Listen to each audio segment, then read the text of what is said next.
तीन बहनों की लालची भाभी। करिश्मा, रेशमा और मनीषा तीन बहनें हैं। उनका एक भाई भी है, मयंक। मयंक अपनी बहनों को बहुत प्यार करता है, लेकिन मयंक की पत्नी सविता इस मामले में मयंक से बिल्कुल ही अलग है। वो अपनी ननदों का जितना बुरा कर सकती है उतना बुरा करती ही रहती है और अपनी ननदों पर हुक्म भी चलाती है। करिश्मा, करिश्मा, तुमने अभी तक नाश्ता नहीं बनाया? तुम्हारे भैया को ऑफिस जाने में देर हो रही है। हाँ भाभी, बस अभी बनाती हूँ। करिश्मा, तुम ये ढीलापन छोड़ दो। कल को पराये घर जाना है। वहाँ अगर तुम इस तरह से काम करोगी तो लोग क्या कहेंगे कि माँ ने और भाभी ने कुछ सिखाया नहीं। और तुम्हारी दोनों बहनें कहाँ हैं? अब रेशमा मार्केट गई है और मनीषा सो रही है। क्या? सुबह के 8 बज रहे हैं और ये महारानी अभी भी सो रही है? ये कहते हुए सविता अपनी सास दुर्गा देवी के पास जाती है। माँ जी, देख रही हो अपनी बेटियों के तौर तरीके? क्या हुआ बहू, सुबह सुबह क्या कर दिया मेरी बेटियों ने? अरे एक तो अभी अभी उठकर किचन में गई है, दूसरी सुबह सुबह बाहर चली गई और तीसरी अभी तक सो रही है। क्या करूं मैं इन तीनों का, मैं तो परेशान हो गई हूँ। जा जाकर उठा उसे और रेशमा से मैं बात करती हूँ। सविता सीधा मनीषा के कमरे में जाती है और उससे कहती है, महारानी जल्दी उठो, सूरज सर पर आ गया है। भाभी थोड़ी देर और सोने दो ना, मैं रात को लेट सोई थी। वो क्या ना यूनिट टेस्ट चल रहे हैं। शराफत से उठती है या नहीं, या फिर पानी की भरी बाल्टी डालूं तेरे ऊपर? नहीं नहीं भाभी, मुझे बिस्तर में नहीं नहाना, उठती हूँ मैं। मनीषा जल्दी से उठकर बाथरूम में चली जाती है। सभी आराम से बैठकर नाश्ता कर रहे होते कि तभी रेशमा बाजार से हाथ में सामान लिए आ जाती है। रेशमा को देखते ही सविता उस पर बरस पड़ती है।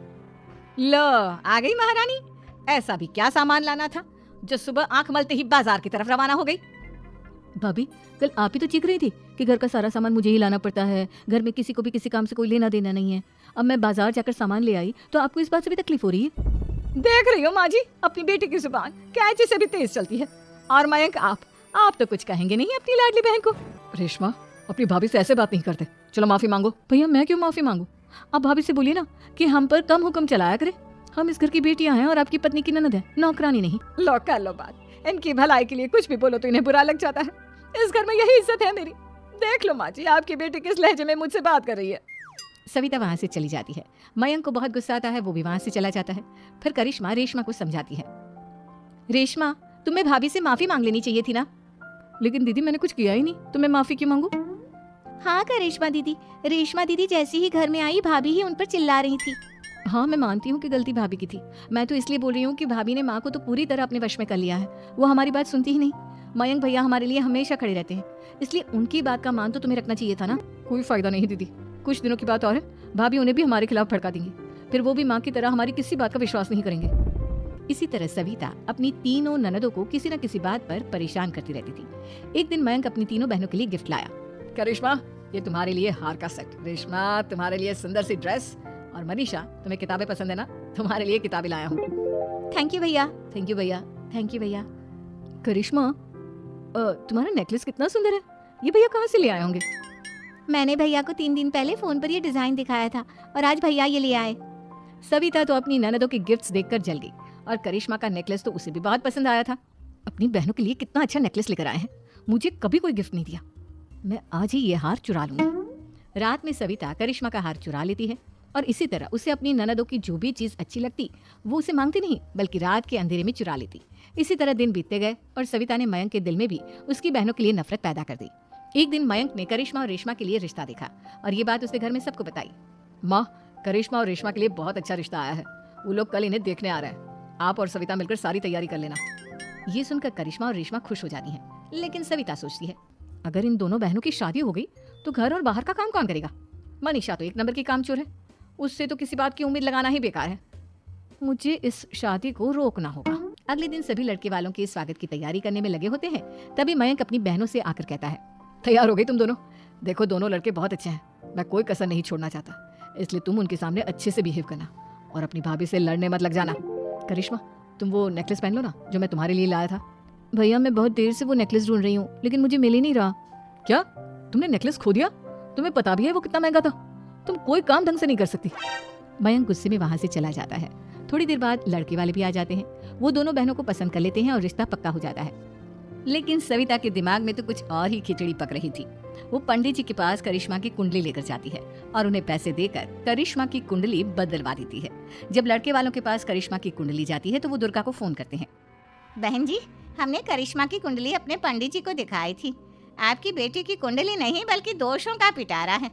देखिए, मैं और मेरे पति इन सब बातों में बहुत विश्वास करते हैं, इसलिए हम आपकी बेटी से अपने बेटे की शादी नहीं करा सकते। इस तरह करिश्मा का रिश्ता टूट जाता है और सभी घर वालों को बहुत दुख होता है। अब कविता सोचती है, चलो करिश्मा का तो रिश्ता टूट गया, अब रेशमा का भी रिश्ता तोड़ना है।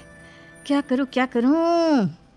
अब सविता आवाज बदलकर किसी अननोन नंबर से रेशमा के होने वाले ससुराल में फोन करती है।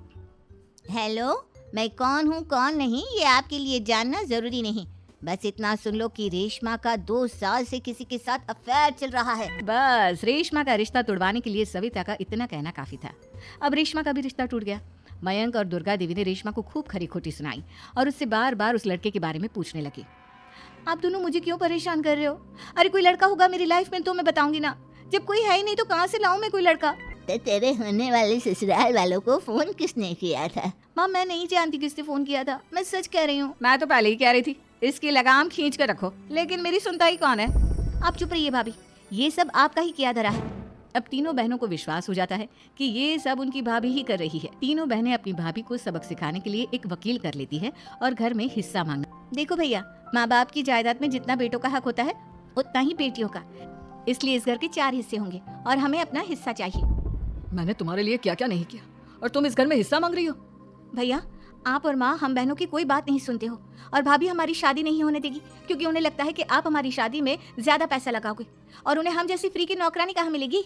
तो हम भाभी के साथ तो रह नहीं सकते, हम बहनों को अपना हिस्सा चाहिए। अरे तुम्हें शर्म आनी चाहिए अपनी भाभी पर ऐसा इल्जाम लगाते हुए, वो तुम्हारे बारे में कितना सोचती है। हाँ माँ, भाभी हमारे बारे में बहुत सोचती है, दिन रात बस यही सोचती रहती है कि किस तरह से अपनी तीनों ननदों को परेशान करूं और कभी मुझे पढ़ने भी नहीं देती।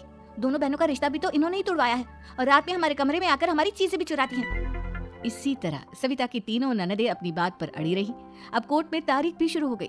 जब सविता को लगा कि उसकी तीनों ननद इतनी आसानी से नहीं मानने वाली, तो उसने अपने पति और सास को सारी सच्चाई बता दी और अपनी तीनों ननद से माफी मांगी। मयंक और दुर्गा को भी अपनी गलती का एहसास हो गया। अब सविता खुद करिश्मा और रेशमा के लिए अच्छा रिश्ता ढूंढती है और उनकी शादी करवाती है।